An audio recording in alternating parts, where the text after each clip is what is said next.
मैंने 1995 के वक्फ एक्ट को सुप्रीम कोर्ट में चैलेंज किया हुआ है और मांग किया है कि इस एक्ट में जो अनलिमिटेड पावर दिया है वक्फ बोर्ड को, उसको ख़त्म किया जाए।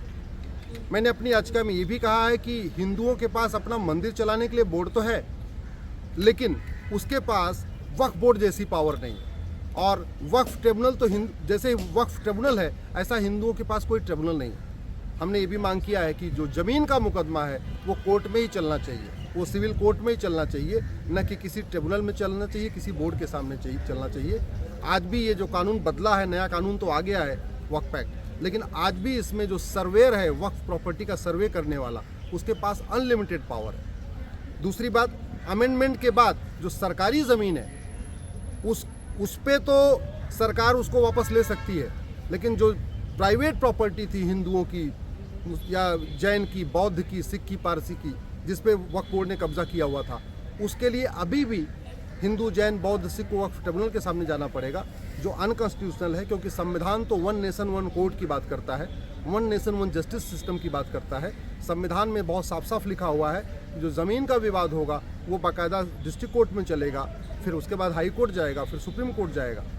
संविधान में ये भी लिखा हुआ है कि रिलीजन के आधार पे, मज़हब के आधार पे कोई ट्रिब्यूनल नहीं हो सकता। हिंदुओं के पास अपना कोई ट्रिब्यूनल नहीं है, जैन, बौद्ध, सिख, पारसी, ईसाई के पास अपना ट्रिब्यूनल नहीं है। वहीं दूसरी तरफ 1995 वाले वक्फ एक्ट में आज भी वक्फ ट्रिब्यूनल है, तो वक्फ बोर्ड भी है, वक्फ ट्रिब्यूनल भी है और अनलिमिटेड पावर है। इसी को हमने चैलेंज किया हुआ है। अभी सुप्रीम कोर्ट में एक बैच तो चल रहा है जिसपे ओवैसी जी, personal law board, Jamiat Ulama Hind, बाकी लोग पिटीशन फाइल किए हैं। उन्होंने 2025 वाले कानून को चैलेंज किया जो नया बदलाव आया। हमने इस कानून को चैलेंज नहीं किया है, हमने 1995 वाले मूल एक्ट को चैलेंज किया। सुनवाई के दौरान माननीय सीजीआई साहब ने ये भी कहा कि ये 1995 का कानून, अब तो 30 साल बीत चुके हैं, आप 30 साल के बाद इसको चैलेंज कर रहे हैं। तो मैंने माननीय कोर्ट से ये भी कहा, इससे पहले वाले बने कानून भी ऑलरेडी सुप्रीम कोर्ट में पेंडिंग है, ऑलरेडी मैटर चल रहा है। 1991 का जो प्लेस ऑफ वर्शिप एक्ट है उस पर सुप्रीम कोर्ट में सुनवाई हो रही है। 1992 का जो माइनॉरिटी कमीशन एक्ट है उस पर भी सुप्रीम कोर्ट में सुनवाई हो रही है, इसलिए इस पर भी करना चाहिए। इसको सुनने के बाद माननीय सुप्रीम कोर्ट ने, चीफ जस्टिस ऑफ इंडिया साहब ने केंद्र सरकार को नोटिस जारी किया है, सभी राज्य सरकारों को नोटिस जारी किया है, लॉ कमीशन ऑफ इंडिया को नोटिस जारी किया है। हमने कुल मिला के 36 पार्टी बनाई है, 36 लोगों को अपना रिस्पोंडेंट बनाया है, सब लोगों को नोटिस जारी हुआ है। मैं आशा करता हूँ कि बहुत जल्द जो वक्फ बोर्ड के पास अनलिमिटेड पावर अभी भी है, उस पावर पे रोक लगेगी, उस पे लगाम लगेगी और वक्फ ट्रिब्यूनल तो ख़त्म होगा, ऐसा मुझे पूरा विश्वास है। क्योंकि और किसी की भी ज़मीन का विवाद किसी ट्रिब्यूनल में नहीं चलता। हिंदू हो, जैन हो, बौद्ध हो, पारसी हो, यहूदी हो, बहाई हो, किसी भी ज़मीन, अगर किसी के भी ज़मीन का विवाद है तो वो सीधे सीधे जाता है डिस्ट्रिक्ट कोर्ट में, रेवेन्यू कोर्ट में, तहसीलदार के यहाँ जाएगा, एसडीएम के यहाँ जाएगा, एडीएम के यहाँ जाएगा या डीडीसी के यहाँ जाएगा, चकबंदी अधिकारी के यहाँ जाएगा। उसके लिए कोई बोर्ड या ट्रिब्यूनल नहीं होता। वहीं दूसरी तरफ मुस्लिम्स के पास है।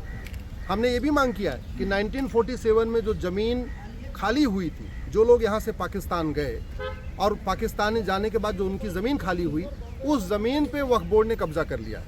कायदे से वो ज़मीन पब्लिक प्रॉपर्टी है, वो ज़मीन सरकार को लेना चाहिए और सरकार को लेके सरकार उस पर अपना ऑफिस बनाए, यूनिवर्सिटी खोले, कॉलेज खोले या जो कुछ करे। लेकिन जो वो इनमी प्रॉपर्टी थी, जो ईवेक्यू प्रॉपर्टी थी, जो 1947 में विभाजन के बाद खाली हुई थी, उस ज़मीन पे वक्फ बोर्ड का कोई अधिकार नहीं होना चाहिए, जबकि उस पर ज़मीन पे वक्फ बोर्ड कब्जा कर रखा है। माननीय अपने याचिका मैंने माननीय कोर्ट को ये भी कहा है कि इस समय लगभग 40 लाख एकड़ ज़मीन पे वक्फ बोर्ड ने अपना दावा ठोक रखा है। जो जिन्ना ने कानून बनवाया था 1913 में, जो चला 1953 तक, उसका जब तक वो कानून, जिन्ना वाला कानून चला, तब तक वक्फ बोर्ड के पास कुल मिला के 50,000 एकड़ ज़मीन थी। लेकिन जब 1954 में नेहरू जी ने कानून बनाया और उसके बाद इंदिरा जी ने अमेंडमेंट किया, फिर बाद में नरसिम्हा राव जी ने 1995 में ये कानून बनाया, उसके बाद मनमोहन सिंह जी ने 2013 में बनाया, फिर ये प्रॉपर्टी 50,000 एकड़ से 40 लाख एकड़ हो गई, यानी 80 गुना बढ़ गई। इसलिए सभी प्रॉपर्टी की ऑडिट होना ज़रूरी है, एक एक प्रॉपर्टी की ऑडिट होना ज़रूरी है।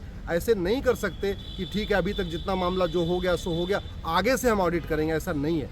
पहले जो ज़मीनें कब्जा की गई हैं, चाहे वो ऊसर ज़मीन हो, चाहे बंजर ज़मीन हो, चाहे वो खेल का मैदान पे कब्जा किया है, जो जंगलों की ज़मीन पे कब्जा किया है, जो नदियों के किनारे की ज़मीन पे कब्जा किया है, या मज़ार बना के जो ज़मीन पे कब्जा किया है, दरगाह बना के कब्जा किया है, इन ज़मीनों की ऑडिट होना ज़रूरी है। जो ज़मीन 1947 में खाली हुई थी उस ज़मीन को वक्फ बोर्ड से वापस लेना चाहिए। इसके अलावा जो पहले के रजिस्ट्रेशन हुए हैं उसमें कागज़ वापस वेरीफाई करना चाहिए, क्योंकि जो जिन्ना ने कानून बनवाया था 1913 में, बाद में जो 1923 में अमेंड हुआ, उसमें भी रजिस्ट्रेशन कंपलसरी था।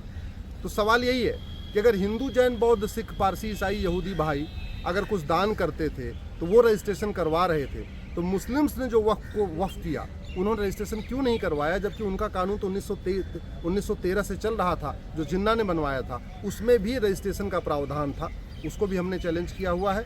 दूसरा, जो 2013 में वक्फ बाई यूज़र का प्रावधान आया, हमने उसको चैलेंज किया है। वक्फ बाई यूज़र का मतलब बड़ा सीधा सा हो गया कि जहाँ वो ज़मीन का उपयोग कर रहे हैं वही यूज़र हो गई, यानी सड़क पे उन्होंने कुछ दिन के अपने लिए डेरा डाल दिया तो वो ज़मीन वक्फ बाई यूज़र हो गई और वक्फ प्रॉपर्टी हो गई। उसको भी हमने चैलेंज किया हुआ है। माननीय सुप्रीम कोर्ट अब हमारी याचिकाओं को अलग से सुनेगा। एक बैच वो है, करीब 100 याचिकाएँ ऐसी हैं जिन्होंने ये 2025 वाले कानून को चैलेंज किया है। इसमें ओवैसी जी हैं, बाकी और भी कई सांसद हैं, पर्सनल लॉ बोर्ड है, जमीयत उलमा हिंद है। इनकी याचिकाओं पे सुप्रीम कोर्ट अलग सुनवाई करेगा। और हमारी और हरिशंकर जैन जी की याचिका, जो हम लोगों ने 1995 का कानून चैलेंज किया है, इस पे अब अलग से सुनवाई होगी। तो माननीय सुप्रीम कोर्ट ने 2 बैच बना दिया है। एक बैच पे पहले 2025 वाले पे सुनवाई हो जाएगी जो अमेंडमेंट आया, उसके बाद फिर जो मूल कानून है जिसको हम लोगों ने चैलेंज किया है कि वक्फ बोर्ड पे जो पावर दी हुई है वो ख़त्म की जाए, अनलिमिटेड पावर दी है उसको ख़त्म किया जाए। दूसरा, वक्फ ट्रिब्यूनल ख़त्म किया जाए। भारत का संविधान ट्रिब्यूनल बनाने की इजाज़त देता है, लेकिन वो ट्रिब्यूनल जेंडर न्यूट्रल होना चाहिए, रिलीजन न्यूट्रल होना चाहिए। किसी एक कम्युनिटी के लिए एक ट्रिब्यूनल बना के उस पर ज़मीन का विवाद उस पर हल किया जाए, उस ये संविधान की इजाज़त नहीं देता। हमारे पास जीएसटी ट्रिब्यूनल है, इनकम टैक्स ट्रिब्यूनल है और भी ट्रिब्यूनल है, लेकिन वो ट्रिब्यूनल सबके लिए खुले हुए हैं। वहीं दूसरी तरफ वक्फ ट्रिब्यूनल केवल और केवल एक मुस्लिम कम्युनिटी के लिए बनाया गया है, इसलिए हमने इसको चैलेंज किया हुआ है। मैं आशा करता हूँ बहुत जल्दी भारत में जो इस तरीके से भेदभाव पैदा करने वाला कानून है ये ख़त्म होगा और सबको समान अधिकार मिलेगा। इस वक्फ एक्ट के कारण आज भी हिंदू 3rd क्लास सिटीजन बने हुए हैं। हिंदुओं के पास वो अधिकार नहीं है जो मुस्लिम्स के पास वक्फ बोर्ड में है। हिंदुओं के पास मंदिर चलाने का बोर्ड तो है, लेकिन मंदिर को प्रॉपर्टी मैनेज करने का अधिकार नहीं है। वहीं दूसरी तरफ मुस्लिम्स के पास वक्फ बोर्ड है, उनके पास अपना सर्वेयर भी है, उनके पास अपना जज भी है, उनके पास अपना चेयरमैन भी है, सर्वे करने का भी अधिकार है, मुकदमा सुनने का भी अधिकार है, मुकदमा चलाने का भी अधिकार है। ऐसा हिंदुओं के पास नहीं है, इसलिए ये कानून ख़त्म होना ज़रूरी है।